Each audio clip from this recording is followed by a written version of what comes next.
महसूल विभागामध्ये मोठ्या प्रमाणावर आम्ही या ठिकाणी वेगवेगळे योजना तयार करतो आहे। खास करून शेतकऱ्याचे पांदन रस्ते जे आहेत त्या रस्त्यांना क्रमांक देणे, मोठ्या प्रमाणावर शेतकऱ्यांच्या वर्ग 2च्या जमिनी वर्ग 1 करणे, शेतकऱ्यांना स्वामित्व मिळणे। आज शेतकऱ्याकडे स्वामित्व नाही आहे।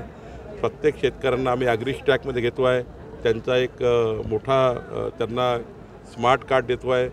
त्यातनं राज्य सरकारच्या केंद्र सरकारच्या सर्व योजना ॲग्रो स्टॅकच्या माध्यमातून ॲग्री स्टॅकच्या माध्यमातून शेतकऱ्याला देतो आहे। त्याकरता आम्ही मोठ्या प्रमाणात भूमिका राबवतो आहे।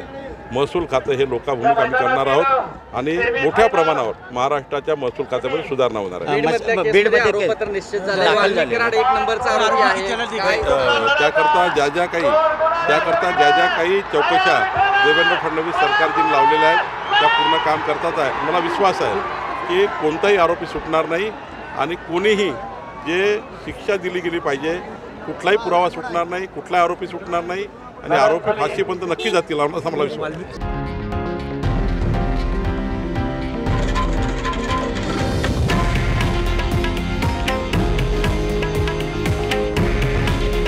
हे आहे देशातील नंबर 1 न्यूज नेटवर्क आणि आपण पाहत आहात TV9 मराठी।